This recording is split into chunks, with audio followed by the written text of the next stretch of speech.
Mobilitas penduduk.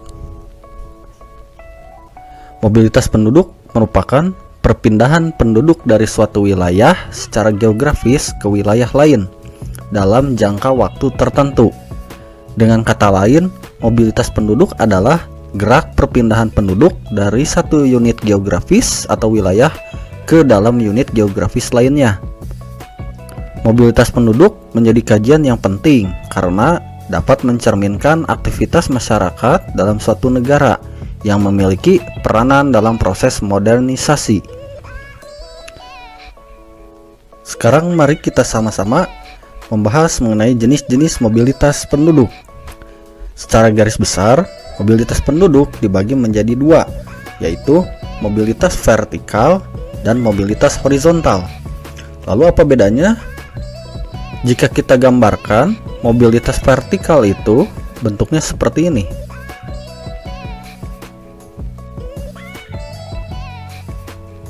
Kita coba di sini. Bisa dari atas ke bawah atau dari bawah ke atas. Ini menunjukkan bahwa mobilitas atau pergerakan ini dapat mengubah status seseorang dari level bawah menjadi level tinggi maupun dari level tinggi ke level bawah. Nah, sama kita melihat definisi mobilitas vertikal merupakan semua gerakan penduduk dalam usaha perubahan status sosial. Contohnya, seorang buruh tani yang berganti pekerjaan menjadi pedagang, termasuk gejala perubahan status sosial. Begitu pula seorang dokter gigi beralih pekerjaan menjadi seorang aktor film, juga termasuk mobilitas vertikal. Atau contoh lainnya, misalkan dari seorang karyawan perusahaan, karyawan biasa, dia berubah statusnya menjadi seorang pemimpin perusahaan atau kepala perusahaan. Itu termasuk ke dalam mobilitas vertikal. Berikutnya yang kedua yaitu mobilitas horizontal. Jika kita gambarkan, horizontal itu seperti ini. Jadi kalau kita gabungkan, ini adalah vertikal dan ini adalah horizontal. Sekarang mobilitas horizontal adalah semua gerakan penduduk yang melintas batas wilayah tertentu dalam periode waktu tertentu. Batas wilayah yang umumnya adalah batas administrasi seperti provinsi, kabupaten, kecamatan, kelurahan. Seperti itu ya. Sekarang mobilitas horizontal dibagi menjadi dua, yaitu mobilitas permanen dan mobilitas non permanen. Yang pertama yaitu mobilitas permanen. Yang namanya permanen berarti tetap atau menetap. Merupakan definisi lainnya juga, mobilitas permanen dapat disebut dengan migrasi. Merupakan perpindahan penduduk dari suatu wilayah ke wilayah lain dengan maksud untuk menetap di daerah tujuan. Mobilitas permanen secara garis besar dapat dibagi menjadi dua, yaitu migrasi internasional dan migrasi dalam negeri. Migrasi internasional adalah perpindahan penduduk dari satu negara ke negara lain. Perhatian para analis demografi cukup besar pada migrasi internasional. Mengapa? Karena dengan adanya internasional ini, otomatis budaya setiap negara itu berbeda-beda. Juga di sini dapat menimbulkan ketegangan sosial.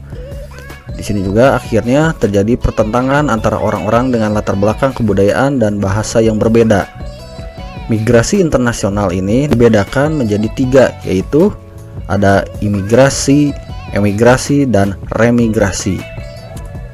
Sekarang apa bedanya antara imigrasi, emigrasi, dan remigrasi?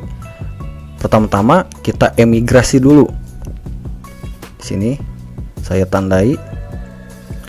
Emigrasi merupakan suatu kejadian keluarnya penduduk dari suatu negara menuju ke negara yang lain dengan tujuan untuk menetap atau bermukim di negara yang dituju tersebut. Penduduk yang melakukan emigrasi disebut emigran.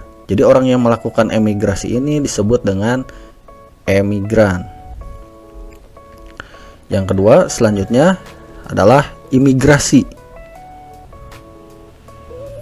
merupakan masuknya penduduk ke suatu negara yang berasal dari negara yang lain dengan tujuan untuk bermukim atau menetap di negara yang didatangi.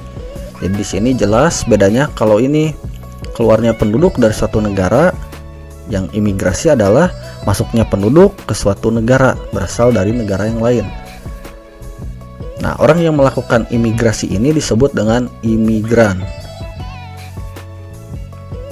Oke ya. Sekarang remigrasi atau repatriasi merupakan perpindahan penduduk untuk kembali lagi ke tempat asalnya atau tanah airnya. Contohnya, orang Indonesia sejak tahun 1990 bermukim di Singapura. Pada tahun 2020 kembali lagi untuk pulang dan menetap selamanya di Indonesia. Ini ya, jadi ada emigrasi, imigrasi, dan remigrasi. Sekarang yang tadi adalah migrasi internasional, berikutnya migrasi dalam negeri atau migrasi nasional. Definisinya, suatu perpindahan penduduk dari suatu daerah ke daerah lain dalam satu wilayah negara. Pola migrasi dalam negeri atau nasional adalah sebagai berikut. Yang pertama ada transmigrasi.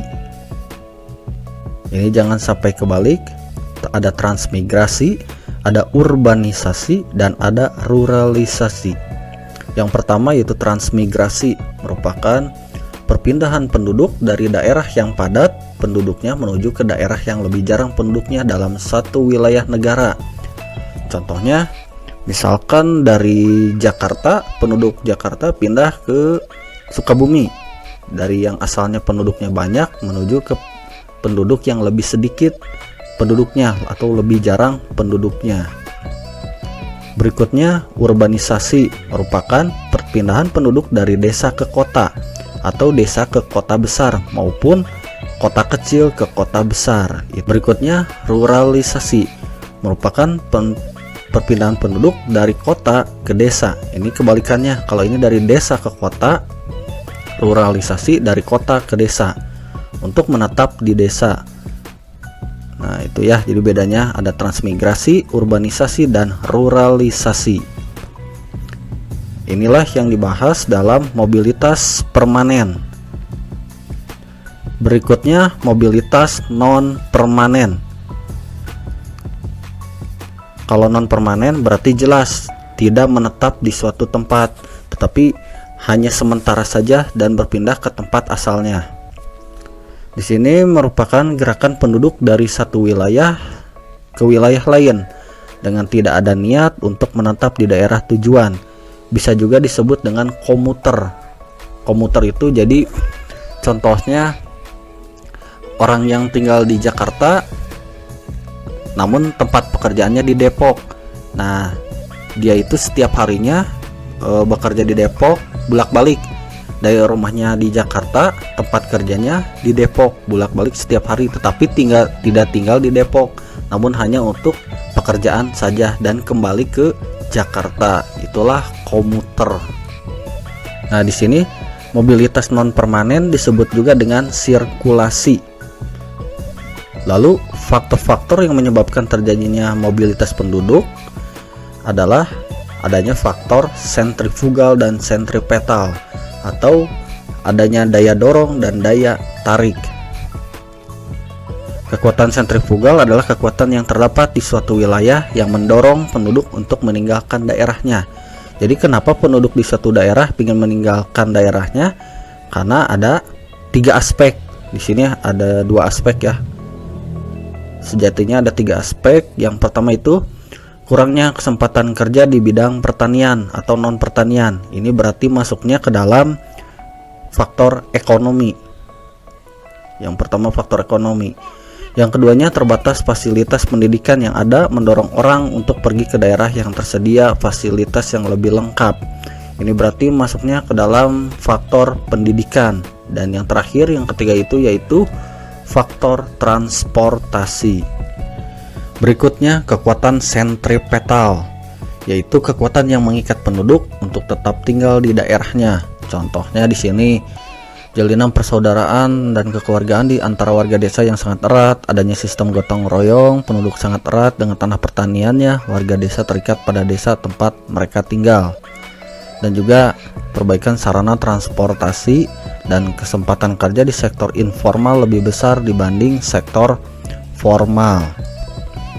Jadi dampak positifnya dari mobilitas penduduk merupakan potensi bagi beberapa daerah apabila dapat dimanfaatkan secara optimal, dan daerah yang dituju memungkinkan menyediakan berbagai kebutuhan yang diperlukan. Namun di sisi lain, dampak negatif dari mobilitas penduduk ini sangat banyak juga, menimbulkan berbagai permasalahan. Contohnya adanya slum area. Apa itu slum area? Yaitu munculnya pemukiman kumuh. Selain itu, timbulnya konflik antara pendatang dengan penduduk setempat. Belum lagi persaingan kerja yang ketat, sementara peluang kerja sedikit, tenaga terampil desa berkurang, dan penduduk desa enggan kembali ke desanya. Lalu bagaimana solusinya dalam mobilitas penduduk ini? Solusinya adalah pemerataan pembangunan di desa, pembangunan infrastruktur di desa, mengoptimalkan usaha pertanian, dan pembangunan fasilitas publik yang memadai seperti listrik, pendidikan, kesehatan, air bersih, telepon, dan lainnya.